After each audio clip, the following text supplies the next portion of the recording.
What is up, guys and girls? It is me and Kyo here. In today's video, we are talking about Shadowkeep. This is gonna be called Alpha Talk from now on. It's a little basic, but I figured every now and then I do these talks, and I might as well put a title on it so that it's not just a random talk video. Every now and then it actually has some form of a series based on it or something like that. So we're really just gonna talk about Shadowkeep thus far, my thoughts, my opinions on it, and before I get into it, do not roast me with the gameplay in the background. The Omnigul one is pretty crappy.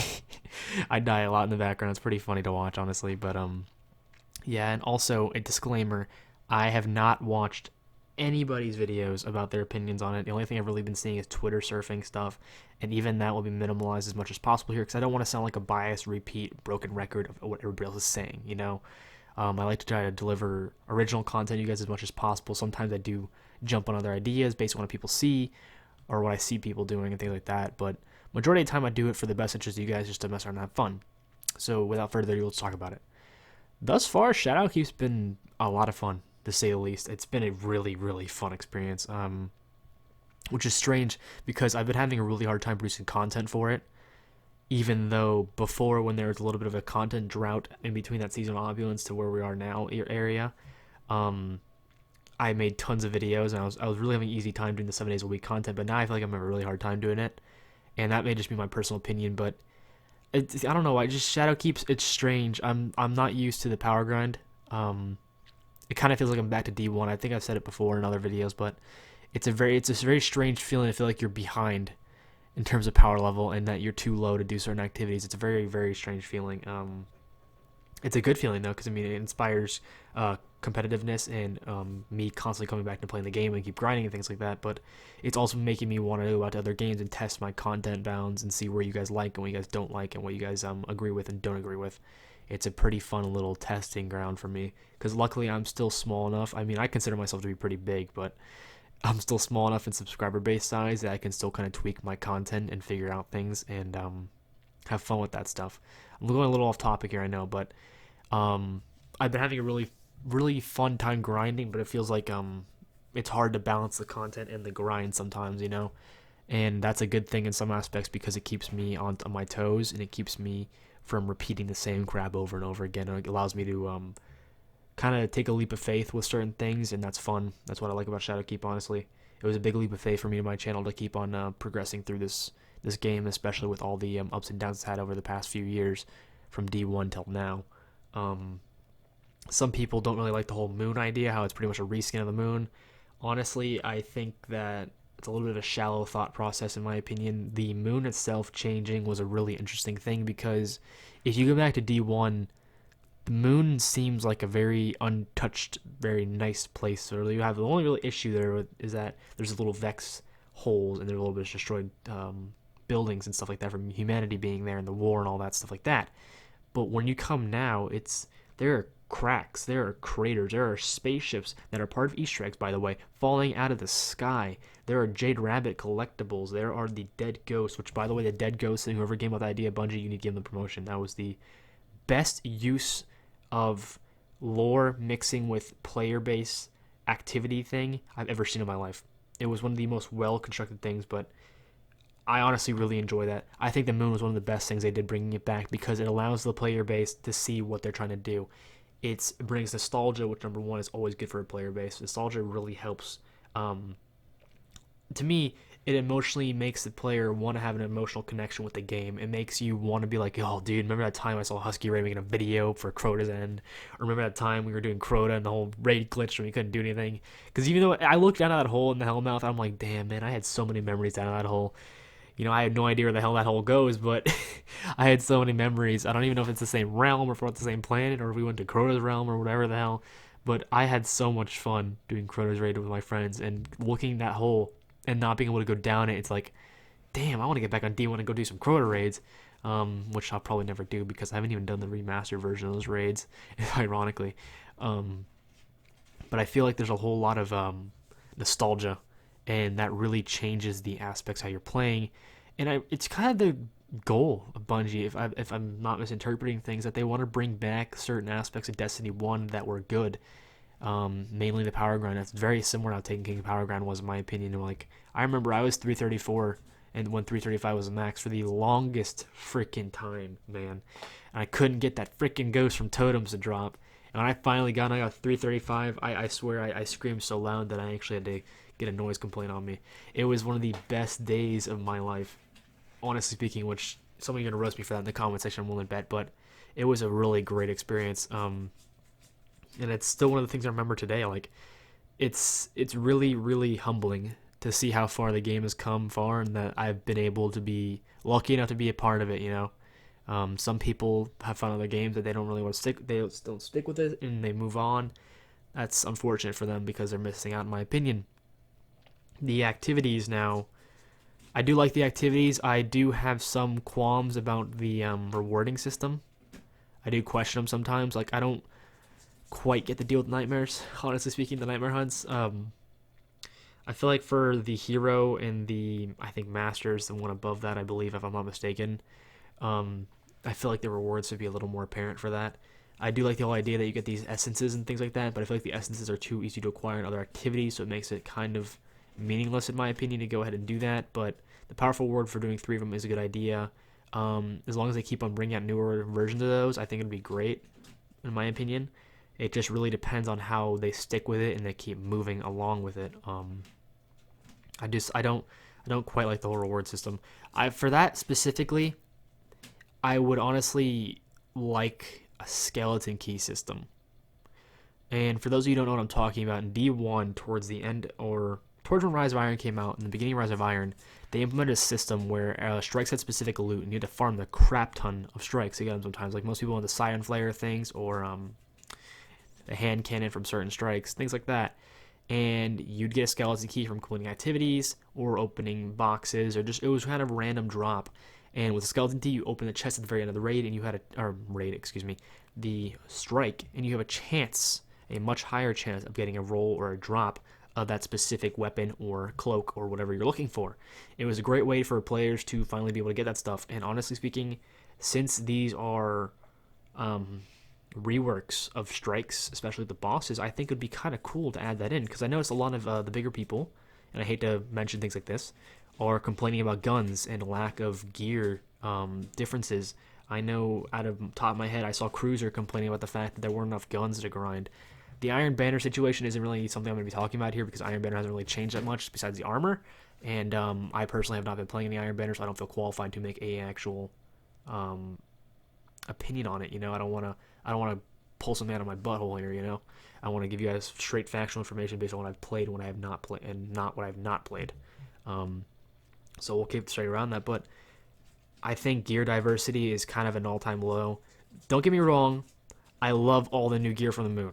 It's great. I think it's a really, really smart method to get players to farm things and spend more time on the moon in the new social space. Because the thing is, let's be honest here, unless it's a flashpoint, most people don't spend time on any planets unless they're doing a mission or a quest there. And very rarely does anybody go to a planet and just go patrol it and do adventures or things like that, unless they're trying to level a character or get XP or for something else. It's never just for fun and hanging out. I've spent so much goddamn time on the moon since it's come out that I've literally carved a little spot on the floor from where I spawn in every single time. It's been a huge thing. Like, I've been doing the ghost hunts and the chests where you have to enter the code in the correct order and find the little buttons. I have been enjoying the absolute shite out of every single activity on the moon. And don't get me wrong, that Vex system is freaking crazy. It is the coolest thing in the world to me, the fact that they can make an entire area change just by a Vex invasion. Like, whoever thought of this stuff, seriously, give them a freaking Medal of Honor. I'm really loving it. And then the Eva Levante thing they came out with, the fashion show, which I talked about. I'm going to make a separate video on how to get the emblem and all that stuff like that, but it is absolutely bonkers. I think the first one just came out yesterday or today, I think. Today's the 18th, so maybe I think it was the 17th I saw the tweet about it. So I'm going to have a video drop about that really soon. Probably tomorrow's video if I can't find anything that I find to be good enough for a video for you guys. But I feel like there could have been a little bit more. The ritual weapons were a good idea moving forward. The community doesn't seem to like them very much from what I can tell. They're a little easy to acquire and they're a little overpowered. I know Randy's throwing knife has completely changed the Crucible and how it works, which I'm very interested to try it out once I get it at one point, if I actually force myself to play Crucible. But I feel like there could have been a little bit more. And I know it's a lot to ask for, but Bungie quit the release. I think it was for a month or two to keep baking it, and I feel like they could have added new weapons or developed more weapon quests or things like that. I'm not asking for exotics. I'm asking more for legendaries. I do like the idea of bringing back old gear, like the Swordflight and the Vanguard gear and things like that. I do like that idea. It adds because a lot of that gear I actually really wanted the gear in Season of Opulence and Season of the Drifter, but I couldn't get it because of the fact that I couldn't acquire it anymore. And now I can. It's actually really nice because I'm one of those people. I'm trying to fill out my collections as much as possible, even though it's not really anything for merit or gains. It's just for fun. I really do appreciate the fact that they brought these things back, but I feel like there could have been an extra step or two taken as precaution to, ensure the community would have more things to do. Because let's be honest here, the community is like a hungry shark being fed a small fish. That's how this thing worked, and it's very similar to Rise of Iron. Had the same issues where we get overly hyped and really crazy and nuts, and then the content comes out, we blow through it in like 2 weeks. It is a constantaneous issue with the master player base. Then the glitches and things that have been coming out with people cheating the bosses and other things like that. It seems like for all the time they've had it, they didn't completely think certain things through, or they didn't work things out completely. And I know they do have divisions in Bungie that are specifically dedicated to doing glitches and things like that. So I question why they didn't catch some of these things, because their job's literally to break the game in any way physically possible. And if they didn't catch a way to push the boss off during the raid, I don't know what they were really testing there. I don't mean to throw any shade or anything like that, but I do question that a little bit. Next, I really want to talk about the Crucible changes. Playing a little bit of Crucible, not a whole lot. I'm trying to ease my way into it, because I kind of stopped playing Crucible for a while. I'm playing a lot of Gambit, and Gambit's had some changes, but we'll get to that after Crucible. Crucible Labs was one of the smartest things I've ever done in terms of Crucible. They've kind of ignored Crucible since year one, in my opinion. They haven't really implemented a whole lot about it, and they haven't really changed a whole lot of things. They've done nerfs and things like that, but they haven't done any gameplay changes or anything like that. And the gameplay changes they've done thus far are actually working, in my opinion. It's actually pleasant matches now. And the comp thing, I haven't tried it out yet, but the whole idea of being able to single queue versus stat queue was a flawless idea on whoever's part that was. And the flooring system makes it a little bit easier to get higher, don't get me wrong, but it inspires players to play to a higher level and get to develop more skill. Games should be hard to master but easy to play and easy to understand. And that's exactly what they've done here. Although you can't get kicked off of Mythic anymore, you still have to play your ass all the way at the Mythic and keep on grinding up there until you get there, and you can still lose all the sub ranks in between. That's developing skill. You figure out what did I do wrong. You watch a video. Oh crap, that's what I did wrong right there. Go play again and keep on rising your ranks. That's a great idea. I really, really, really like that. As someone who's sometimes very inconsistent in my gameplay and my skill levels, as some of my videos have probably shown, there are some games where I go off and top the leaderboard 30-something kills and a really positive KD, and there's some games where I'm at the middle, bottom of the leaderboard with 12 kills and a barely positive KD. I'm not a very consistent player. I have good days and I have bad days, just like everybody else. So I like the idea of that, personally speaking. I think the map changes are a little interesting.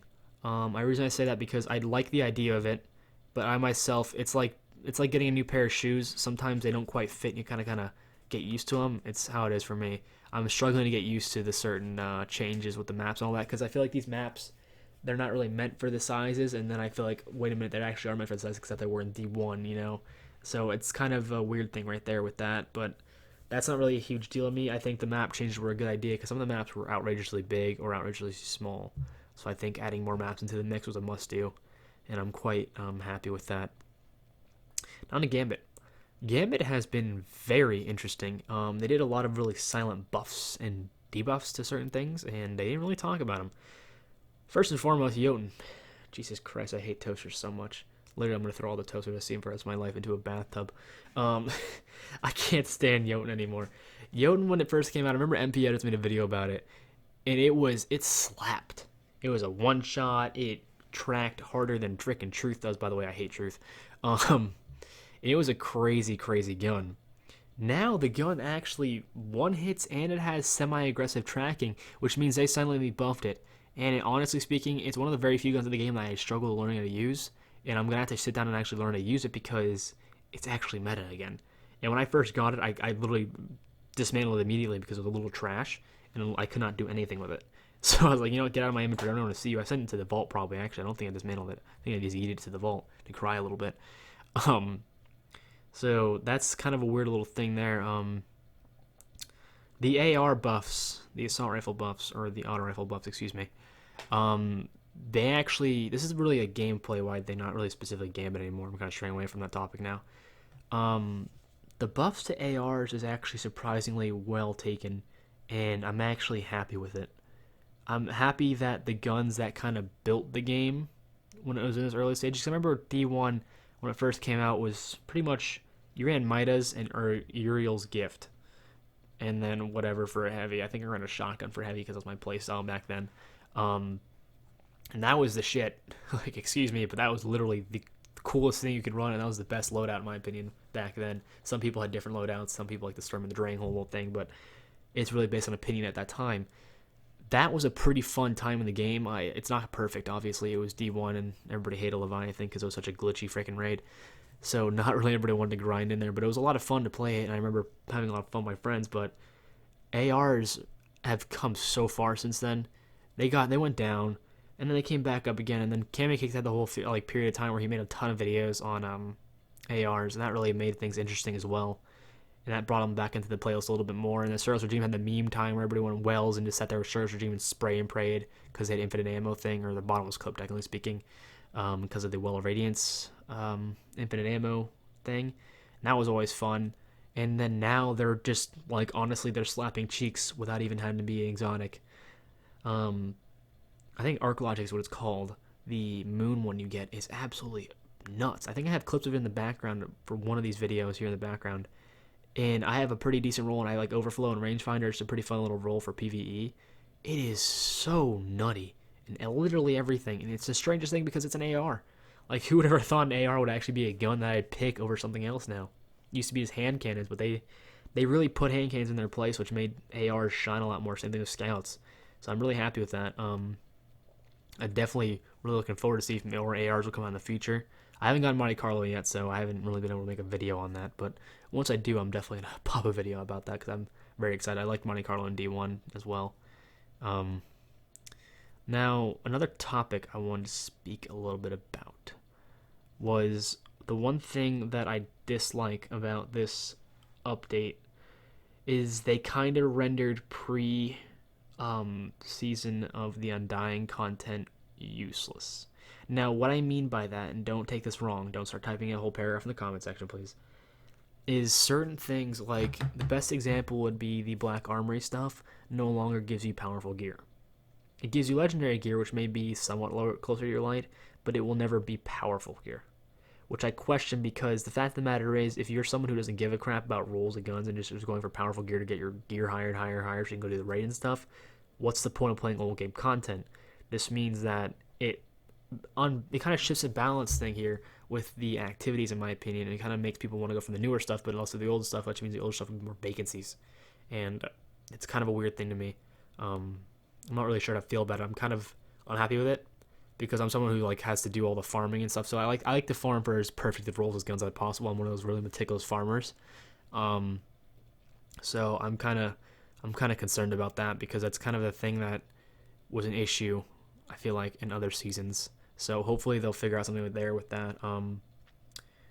The little battle pass system I think is a really smart idea. It's a little unfortunate though that the whole XP system thing and like the little XP hack everybody's coming out with is a thing though.